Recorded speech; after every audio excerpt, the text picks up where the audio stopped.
Nous voici dans la vigile de l'Épiphanie. Le 5 janvier au soir, la vigile de l'Épiphanie. Alors, qu'est-ce que c'est l'Épiphanie et avec quoi est-ce qu'on la mange? Tout commence par des épisodes que nous avons lus dans l'Ancien Testament ce soir. Alors, vous savez qu'il y a eu le temple de Jérusalem, d'accord? Le temple de Jérusalem qui a été détruit par Nabuchodonosor, et ensuite il y a des Juifs qui viennent après l'exil, qui reviennent en terre d'Israël et qui viennent rebâtir le temple. Et il y a la reconstruction du temple, il y a les révoltes, les Maccabées, il y a plein d'histoires qui se passent autour du temple, mais à un moment donné, il y a cette dédicace du temple de Jérusalem, l'ensénie du temple de Jérusalem, ou Épiphanie. Le mot apparaît, le mot Épiphanie, le mot fête des Lumières, parce que comme nous avons lu dans ces épisodes, il y avait une lumière cachée. Bien sûr, il y a eu du carburant, bien sûr, ça doit être une sorte de poids, une sorte de naphte, une sorte de liquide gras qui a gardé cette flamme pendant quelques temps, et puis la flamme s'est éteinte. Et puis voilà qu'on prend ce liquide, on met sur l'autel et ça brûle à nouveau.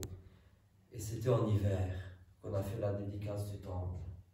Et voilà qu'il y a de nouveau de la lumière.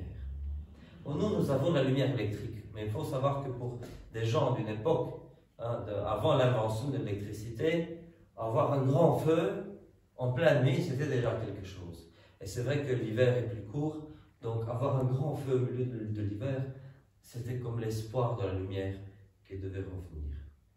Alors, qu'est-ce que le temple de Jérusalem? D'abord, qu'est-ce que la tente de l'assignation, ou le tabernacle du rendez-vous, ou le tabernacle du témoignage de l'Ancien Testament? C'était une tente, pas une tente et un oncle, une tente, una carpa. C'est pour ça qu'on dit en français mieux tabernacle. La tente du rendez-vous. La tente du rendez-vous, non, le tabernacle du rendez-vous. Comme ça, on ne se trompe pas. Le tabernacle du rendez-vous. Tabernacle. Et c'est là qu'il y avait la présence de Dieu. La gloire de Dieu, la Shekinah. Le temple, Dieu qui se rendait présent, qui rendait présente sa gloire dans ce tabernacle. Et après, le tabernacle, donc ça c'est pendant la marche dans le désert, et après ça on passe au temple. C'est plus un tabernacle démontable, c'est un temple. Il y a la gloire de Dieu qui est là-dedans aussi. Et effectivement, pour les Juifs qui ont redédicacé ce temple, c'était permettre à nouveau à la gloire de Dieu de revenir sur cette terre.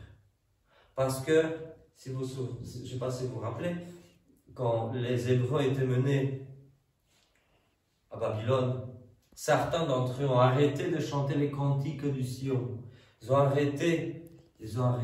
tout arrêté. Comment pourrions-nous chanter les cantiques d'Israël en terre étrangère?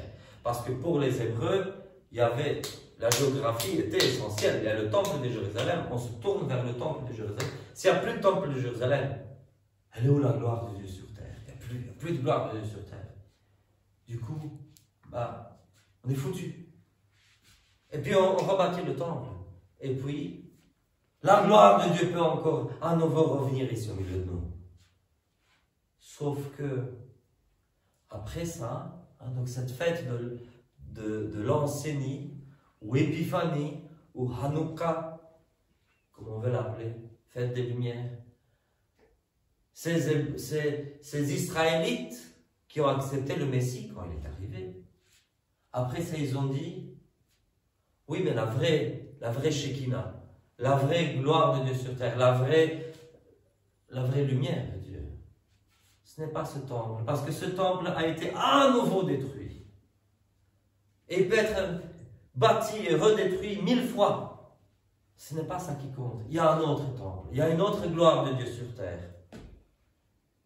Et le Verbe s'est fait chair. Et il a dressé son tabernacle parmi nous. Et nous avons contemplé sa gloire. La gloire du Fils de l'engendré. De Dieu. Plein de grâce et de vérité. Donc, c'est ce Verbe qui s'incarne, c'est ça, le vrai temple, la vraie gloire de Dieu sur terre. Donc voilà que la fête de l'Épiphanie juive prend une autre dimension. Elle prend une autre couche, une autre interprétation. Vous savez que pour la fête de la Pâque, à la base, c'était la fête du début de l'année et du printemps. Et puis c'est devenu la fête de la sortie d'Égypte. Et puis on a greffé tellement d'événements. Et puis à la fin, c'est la fête de la résurrection du Christ. Mais ça a commencé comme fête du printemps, puis fête de l'Exode. Donc c'est pareil pour cette fête de la dédicace du temple de Jérusalem. Ça commence par la fête de la dédicace du temple, fête des Lumières. Puis on dit, finalement, il y a une autre gloire de Dieu qui est ici. Ce Dieu, il est venu, il s'est fait chair. Il a dressé son tabernacle, un tabernacle de corps, réel et sans faire semblant. Et c'est ça qui est la gloire de Dieu, manifestée ici. Et donc, c'est ça que les premiers chrétiens ont fêté. Ils ont dit, on va fêter la manifestation de Dieu sur terre. C'est comme ça que Dieu se manifeste sur terre en un corps humain, c'est ça la fête des Lumières. Dans certaines régions, oui. Dans d'autres régions, il y en a d'autres, je ne vais pas entrer dans des détails historiques, mais qui ont dit, oui, mais c'est quand que Dieu s'est manifesté sur terre? Pas que quand Jésus est né, mais surtout au baptême du Christ. Pourquoi? Parce que jusqu'à son baptême, Jésus marchait, travaillait du bois, il faisait tout ce qu'il... Il ne laissait pas croire aux humains qu'il était Dieu incarné. Et puis, tout d'un coup, qu'est-ce qui se passe au baptême, que nous avons lu maintenant selon saint Matthieu? Qu'est-ce qui se passe à son baptême? On a écouté la lecture? Quelqu'un sait me dire ce qui s'est passé au baptême? Il y a eu l'Esprit Saint qui est descendu sur lui. L'Esprit Saint qui descend sur le Fils, et quoi encore? Les cieux se sont ouverts. Oui, et puis Dieu le Père parle. Dieu le Père parle. Donc Dieu le Père parle des cieux pour rendre un témoignage au Fils qui est dans l'eau, et l'Esprit Saint qui descend comme une colombe. Donc il y a effectivement la manifestation de la Trinité. Ah oui. Et puis il y a d'autres chrétiens qui ont dit, effectivement, il y a ces deux manifestations-là, mais on peut compter une troisième. On aime toujours par trois les choses. Donc, il y a une troisième manifestation, à savoir, dans l'Évangile selon saint Jean, on lit comment s'est passé le premier miracle de Jésus. Noces de Cana. Noces de Cana. Parce qu'on peut dire qu'aussi, jusqu'à ce moment-là, Jésus est passé inaperçu, parce qu'il ne faisait pas de miracle jusqu'à ce moment-là. Et là, tout d'un coup, probablement, certains chrétiens du IIe siècle se sont dit, oui, mais le récit nous dit que Marie savait très bien ce que Jésus allait faire. Donc ça veut dire qu'elle a dû faire quelques petits miracles privés à la maison, avant qu'il se montre aux gens. C'était de la spéculation des gens du IIe siècle. Mais rien ne dit dans l'Évangile. Au contraire, l'Évangile selon saint Jean nous dit que c'était le premier signe miraculeux de Jésus. Et donc, comme on l'a dit tantôt, Jésus fait des miracles pour aider, pas pour se donner en spectacle. Et la Vierge Marie qui dit « n'a plus de vin !» En gros, débrouille-toi. Et Jésus, mon heure n'est pas encore venue. Et puis, elle lui force quand même la main en disant au serviteur « faites tout ce qu'il vous dira ». Et puis, bon, il change le vin, il change l'eau en vin. Et voilà qu'il dit « il manifesta sa gloire et ses disciples crurent en lui ».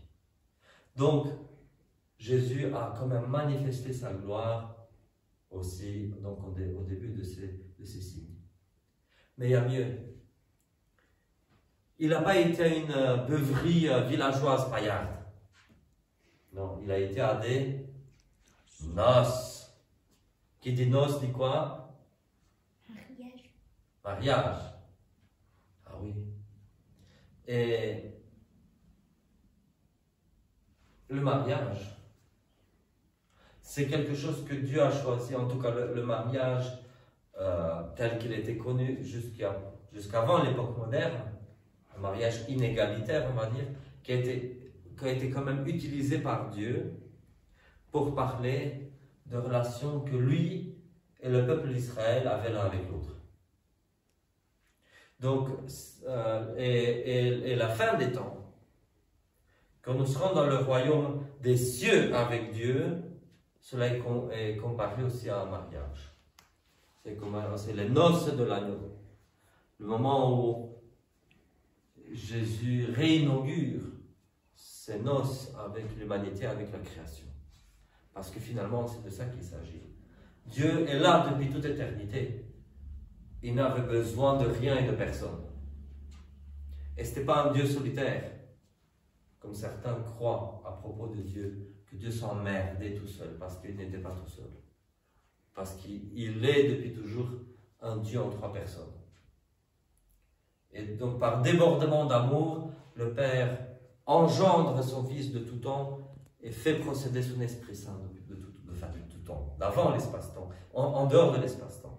Le Père, en dehors de l'espace-temps, est en train d'engendrer le Fils, et le Père, en dehors de l'espace-temps, est en train de faire sortir de lui l'Esprit Saint. Et en cette trinité de personnes d'un Dieu unique, il n'y a pas de solitude.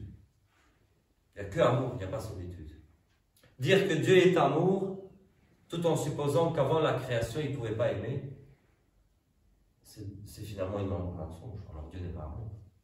Que Dieu avait besoin de la création pour devenir amour. Alors non, Dieu n'a pas besoin de la création. Il n'a besoin de personne et de rien. Mais qu'est-ce qu'il décide?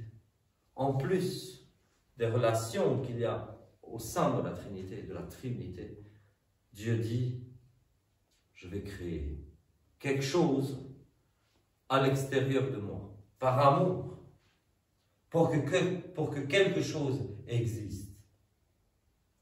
Et c'est comme ça que Dieu commence à créer la création. Et nous savons que la création est déchue, est tombée dans le péché, etc. Dieu la rachète. Et à la fin des siècles, non seulement il la rachète, mais Dieu décide, Dieu le Fils, d'assumer la chair humaine. Dieu, créateur, décide d'entrer dans la création. Et quoi de plus beau que d'avoir un corps créé? Lui, le Dieu incréé, s'est revêtu d'un corps créé. Et c'est comme ça qu'il y a les noces de Dieu avec sa création. Et ces noces seront inaugurées à la fin des temps. C'est pour ça que Dieu choisit des noces pour faire le miracle du vin. Alors, je vais quand même dire encore un mot. Je sais que je suis long, mais c'est quand même la 3e fête la plus importante de l'année, donc je me permets quand même d'être un peu plus long. Le vin. Si on lit certains écrits de l'Église primitive, on trouve que les chrétiens des premiers siècles n'étaient pas très chauds pour boire du vin. Mais ils savaient que Jésus avait quand même utilisé du vin pour l'Eucharistie, donc ils admettaient le vin pour l'Eucharistie. Et il est dit aux prêtres dans certains documents de l'Église primitive que le prêtre doit se contenter du vin qu'il y a dans le calice, qu'il ne boive pas en dehors de ça, sauf s'il est malade. S'il est malade, on disait qu'il pouvait boire du vin et manger du poisson, mais en dehors de ça, interdit l'alcool, interdit la viande. C'était ça. Et donc on admettait quand même pour l'Eucharistie le vin. Il y avait certains chrétiens qui ne voulaient même pas admettre pour la communion le vin, tellement ils avaient en horreur l'alcool. Et nous savons que l'alcool crée beaucoup de ravages encore aujourd'hui. Et n'empêche, Jésus décide de faire son premier miracle en changeant l'eau en vin. Non pas parce que Dieu veut donner licence à l'alcoolisme, mais pour dire que il y a un temps. Il y a un temps pour l'ascèse, mais aussi un temps pour les réjouissances. Et que Dieu dit qu'à un moment donné, les réjouissances, en temps modéré, avec mesure, les réjouissances sont bonnes aussi, qu'elles sont faites pour l'humain aussi. Et c'est grâce à ces réjouissances qu'on peut voir quelque chose de ce que sera le royaume des cieux, en quelque sorte. Ok, alors, je vais finir mon sermon avec des critiques. Je vais encore fustiger, hein. C'est ce que je sais faire de meilleur, fustiger. Alors, donc, on a expliqué que le baptême, l'épiphanie, c'était une fête triple. Qui sait me rappeler quelque chose? 3 éléments de la fête d'aujourd'hui. On l'a dit. Oui, on répète. Donc, le baptême. Le baptême. Les noces de Cana. Les noces de Cana et Dieu qui se manifeste en chair. Un Dieu qui se manifeste lors de sa naissance. Okay? Le problème, c'est que à un moment donné, on a. Donc, ça, l'épiphanie était connue dans tout le monde chrétien, sauf à Rome. Et Rome, par contre, a inventé en parallèle, sans connaître l'épiphanie, Rome a inventé la fête de Noël au IIIe siècle. Et donc, Noël a fait concurrence à l'épiphanie, parce qu'à Rome, on disait, ben oui, mais on fête la naissance du Christ, et même c'était tabou fêter la naissance de quelqu'un, pour les chrétiens primitifs, c'était tabou. Donc on disait, Dieu s'est manifesté en chair, on fête la manifestation de Dieu lors de sa naissance terrestre, charnelle. Et après ça, le 6 janvier, on a un doublon, parce qu'on fête à nouveau Dieu qui se manifeste lors de sa naissance. Alors pour ne pas faire vraiment de doublon, on va dire, on garde un élément de la nativité, à savoir l'adoration des mages. Donc quand les deux fêtes, Noël et Épiphanie, on finit par s'interpénétrer. Le Noël a été adopté à Milan, puis en Égypte, puis chez les Grecs, puis partout sauf chez les Arméniens. Et il y a des jours où je dis Saint Ambroise qui a adopté Noël, une catastrophe. On aurait juste pu être contenté avec l'Épiphanie pour faire ce doublon à la con. Enfin bref, ça a été fait, c'est comme ça. Mais après ça, on trouve dire ok, mais alors bon, parce que ça ne fait pas doublon avec l'Épiphanie. Donc on a dit ok, l'adoration des mages. Donc on récapitule. Ce qu'on a fêté il y a 15 jours, on le récapitule, mais en insistant sur l'adoration des mages. Et c'est maintenant que je vais fustiger. C'est que il y a certains de malheureuses mémoires qui veulent déchiqueter l'épiphanie en 3. La déchiqueter en disant non, 3 choses c'est trop compliqué.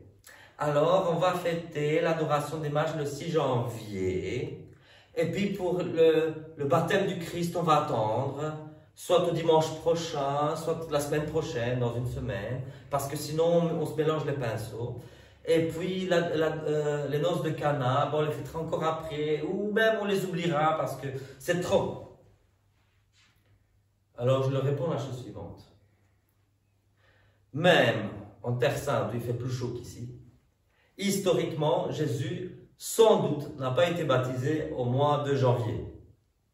Sans doute pas, parce qu'il fait quand même trop froid. Moi, j'aime beaucoup Malte. Je regarde souvent sur l'appli pour voir quelle météo il fait à Malte ou à Marseille. Et même à Marseille, il ne fait pas 20 degrés pour rentrer dans l'eau en ce moment de l'année. Donc, je ne crois pas que Jésus ait été baptisé. Enfin, plus exactement, on a toute la certitude qu'il ne s'est pas fait baptiser au mois de janvier. Et pour ce qui est des noces de Cana, elles ont dû avoir lieu au mois d'août. Historiquement, parce que c'était à la fête de la Transfiguration, qui était à la base la fête des vendanges. C'était à la fête des vendanges que les Juifs se mariaient en général. Bon, après ça, les chrétiens ont commencé à se marier à l'Épiphanie, pour d'autres raisons que je ne vais pas développer ici, sinon je vais être trop long. Mais c'était des événements qui sont passés non pas en janvier. On les a ramenés au mois de janvier uniquement pour pouvoir les combiner avec le reste. Donc, on fête le baptême du Christ en janvier, et on peut le fêter en janvier uniquement parce qu'il est mêlé avec l'adoration des mages et avec les noces de Cana. Autrement, il n'y a aucune raison de le fêter au mois de janvier. Si on a détaché, c'est comme, je vais expliquer, un grand repas. On va dire, on va faire 3 choses. Un apéritif, un plat et puis un dessert. Et on va rallonger ça un petit peu parce qu'il y a quelqu'un qui a travaillé le soir et qui n'arrivera qu'au dessert. Mais comme ça, et puis il y a quelqu'un qui doit partir au boulot plus tôt, qui sera là à l'apéro. Et puis le reste de la famille reste pour le plat principal. Et puis celui qui a travaillé le soir tard, il va arriver quand même pour le dessert. Comme ça, on peut dire qu'on a toute la famille à table pour un repas. Hein. Parfois, on fait ça.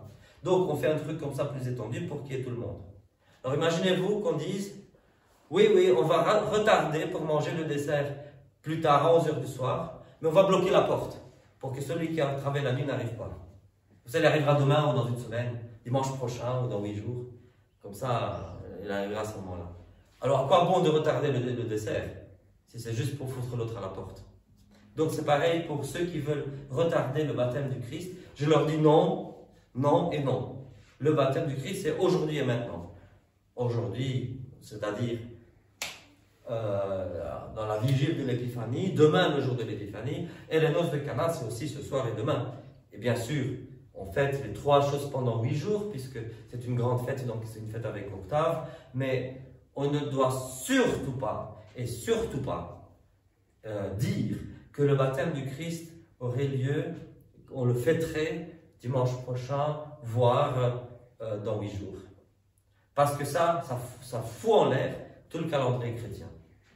Et alors, il y a des gens, même qui se disent bien pensants et tradis, qui ont inventé cette connerie monumentale au XXe siècle pour ajourner la fête du baptême. Je leur dis, il ferait mieux de se coucher. Hein.